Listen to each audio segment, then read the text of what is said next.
Good afternoon, everybody. Thanks for tuning in. John Kelly, profiler here, and welcome. Welcome to tonight's show, Conspiracy Theory. We're going to be focusing on, do we have some kind of conspiracy here, or do we have a lone wolf gunman? We can look at it either ways. Is he a lone wolf kind of guy, or is there some kind of conspiracy going on here? We're going to take a look. We're going to look at some of insights that I've made and see what you think about it. Please, if you like what we're doing, like us. Please subscribe if you like what we're doing. Please feel free to comment. We love your comments. We definitely want your feedback on this. We definitely want your feedback on this.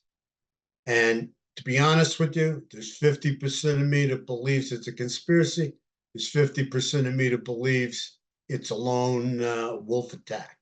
We'll see. We'll see what you think. That's what I wanted. I want to know what you guys think. Help us out with this. Okay?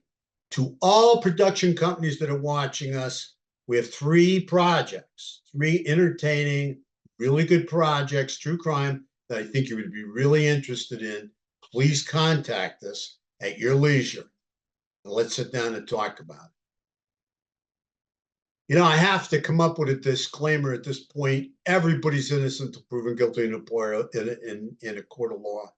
I mean, it really bothers me, but I have to put this disclaimer out there all the time. Whoever tried to assassinate former President Donald Trump is innocent until proven guilty in a court of law. At this point in time, I'd like to bring out my book. I can't thank you all for your kind comments. Thank you for all your great feedback.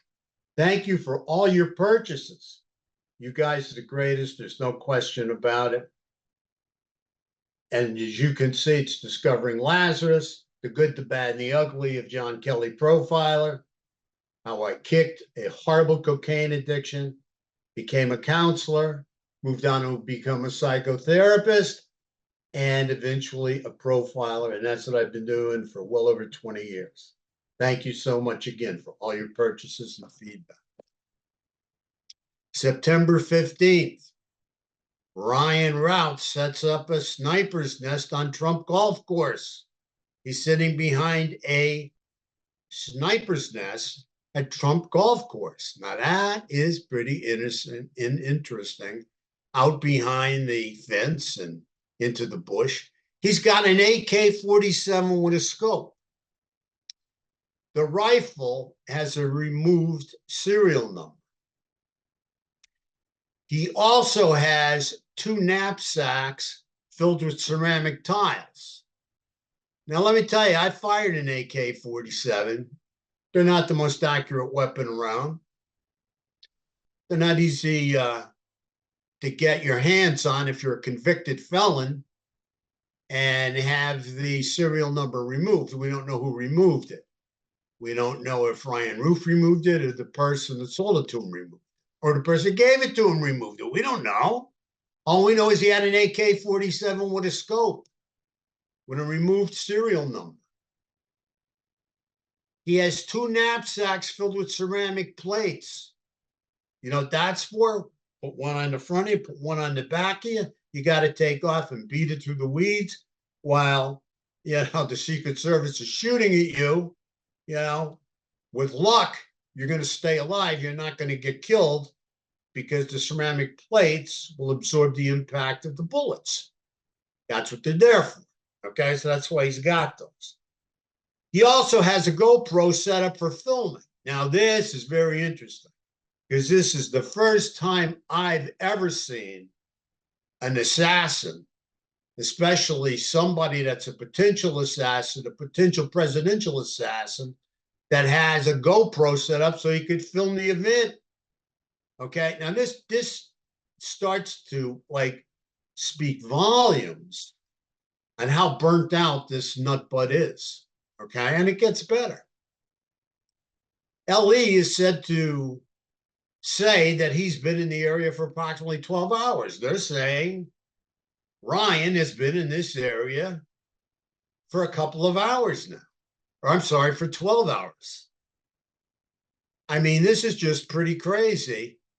To me, it's pretty crazy because how does he know that President Trump is going to be out there golfing 12 hours from when he sets up, or 12 hours since he's been around, because supposedly he's not on any schedules.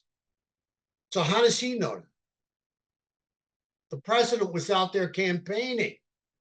How does he know the president isn't taking care of some kind of family situation? Like maybe it's a birthday, maybe he's sick, maybe somebody in the family's sick.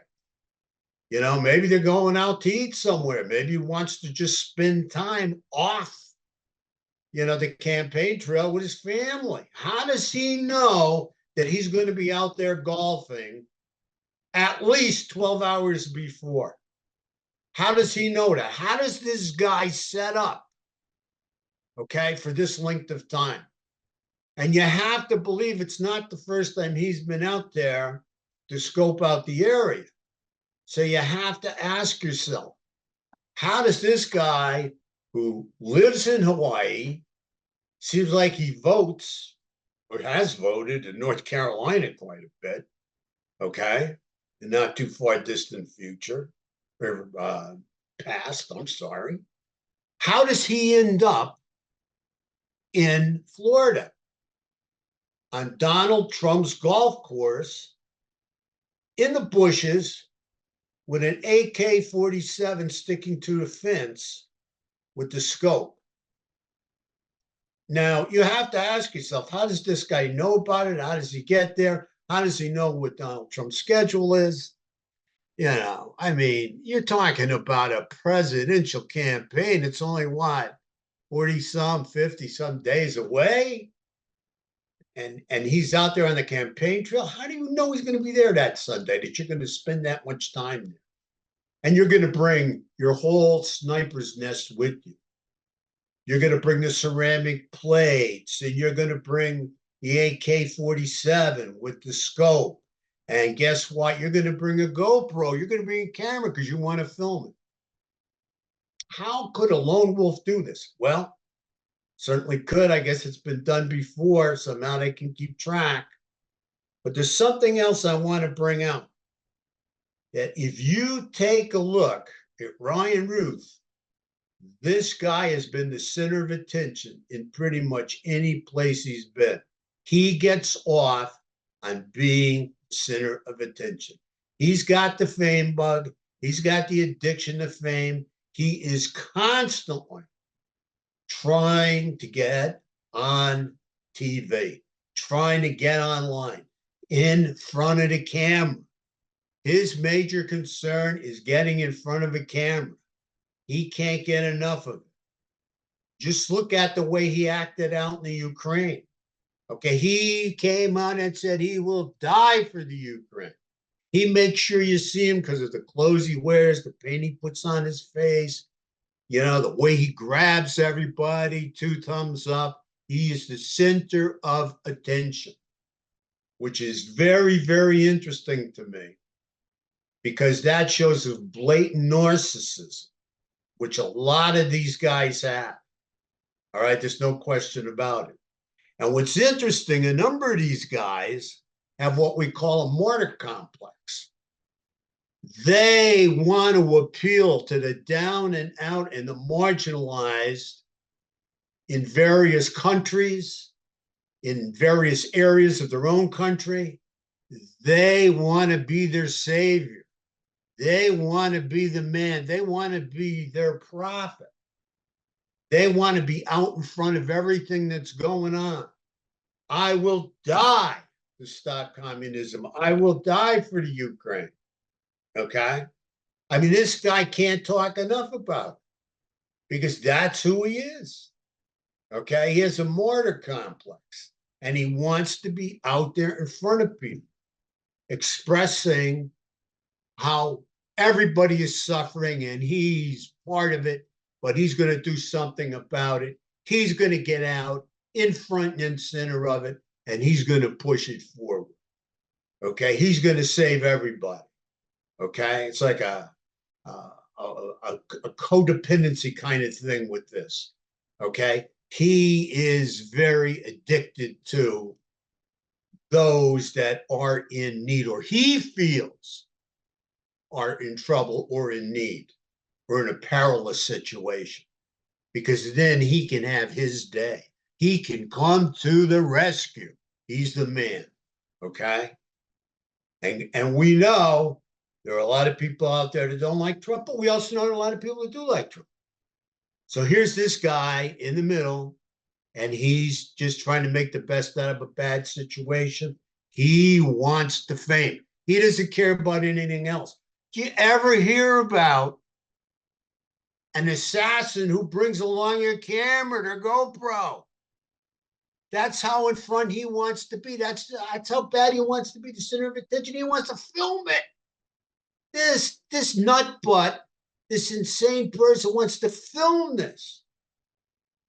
It's mind blowing. It's mind blowing to me.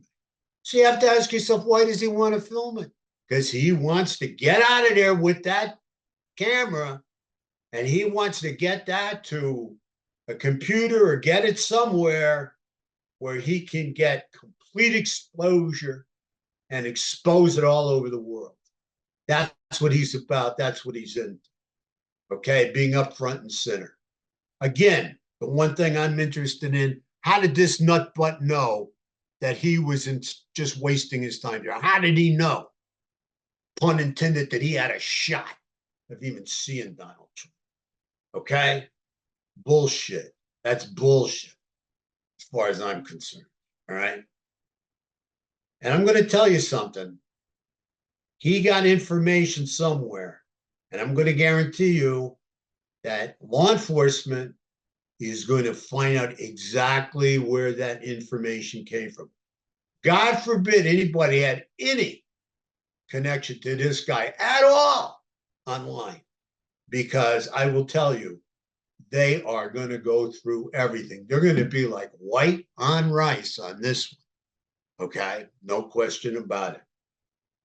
Again, I can't get over just spending 12 hours in an area in the bush, on a hunch, coming from Hawaii to North Carolina, wherever the hell he was coming from, but knowing he lived in Hawaii, coming to Florida on a hunch that the president will be shooting a round of golf there on this Sunday, the 15th. Come on. You know what I'm saying? Let's get real here. How do you know that?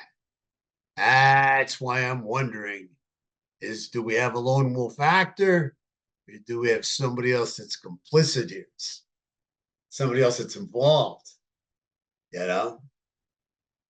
When you take a look at Ryan's 57 years old. He has various charges against him over the past 20 years at least. He is a felon. There's no question about it. He got busted on a couple of firearm offenses, so he is a felon. And he's a felon with an AK-47 with a scratched out serial number. That's what we've got. I believe he's got a multitude of mental issues. There's no question about it. Yep, he certainly does. And one of them, again, I got to believe, is that narcissistic personality disorder, where he has to be the center of attention and be in front. Why the hell else do you bring a GoPro? You know what I'm saying? Come on, it's pretty crazy.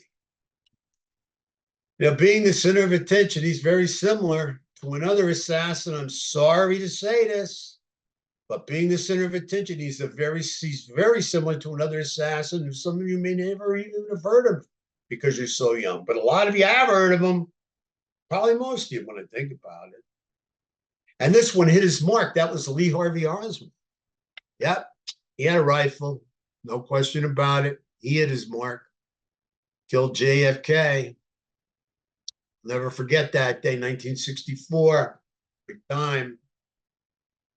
Lee Harvey Oswald, whether you guys know it or not, was known since he was a kid to want to be the center of attention. He always liked being up front in the center of attention. If you remember, he went over to Cuba, I think, and he made it well known. Whatever he did was well known.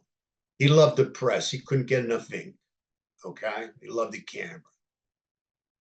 And then he got whacked by a nightclub owner by the name of Jack Ruby, who just happened to die of cancer 4 years later in prison, right?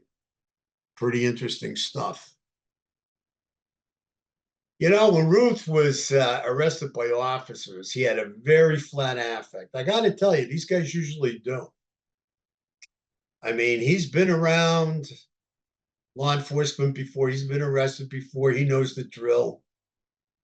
He's not too affected by it. He's got pretty much a flat affect, and didn't seem very concerned. And that's how a lot of these guys are.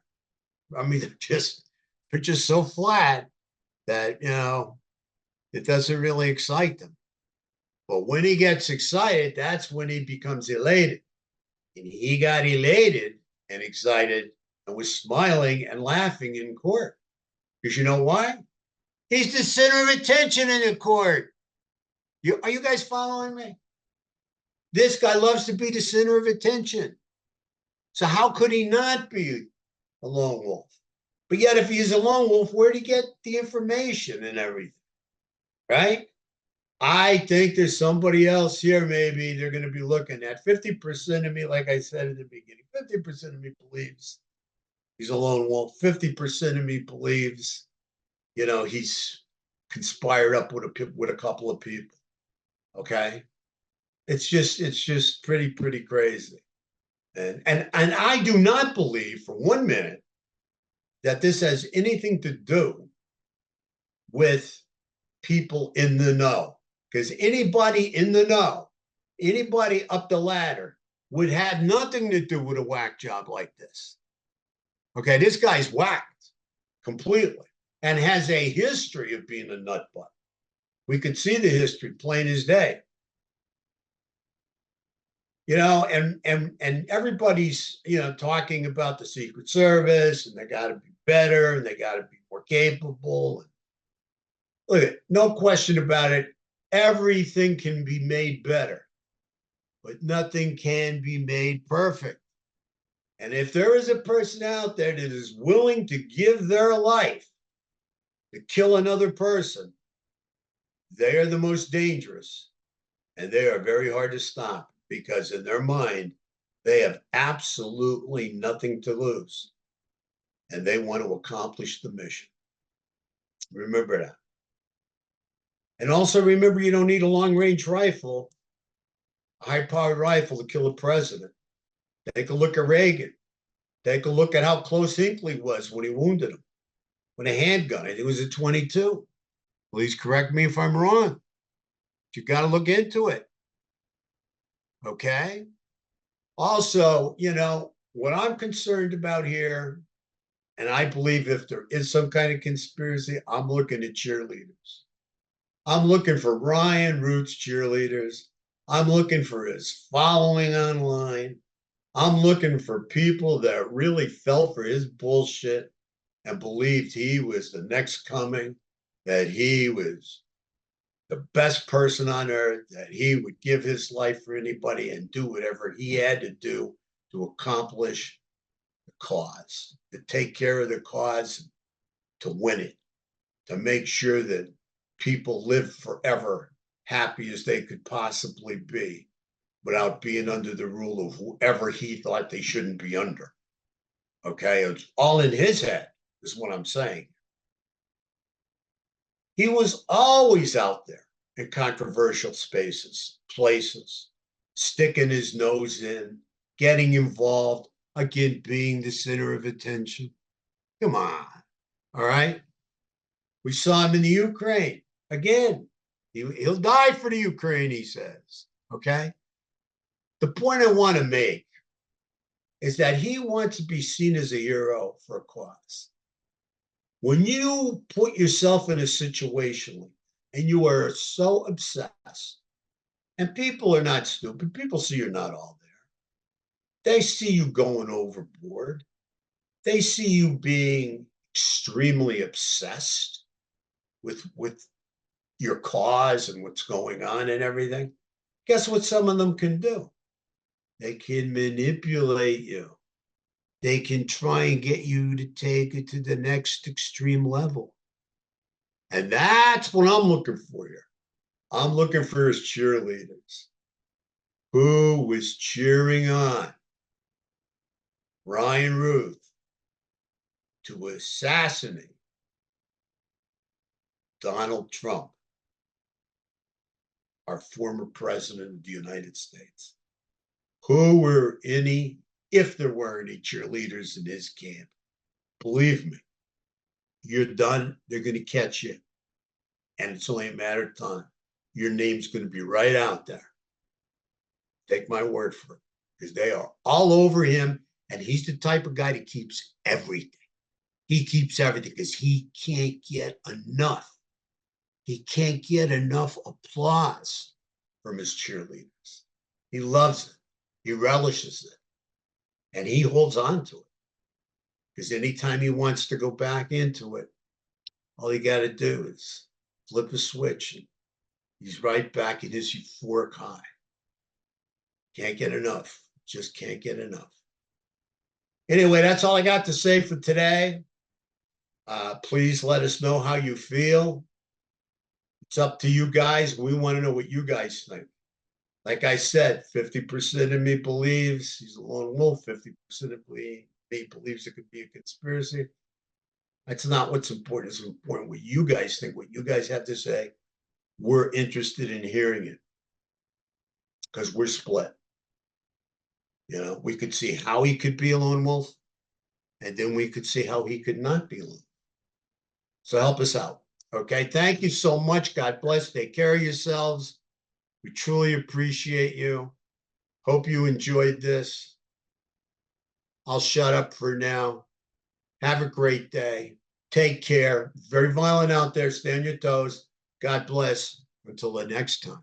Thank you, friend.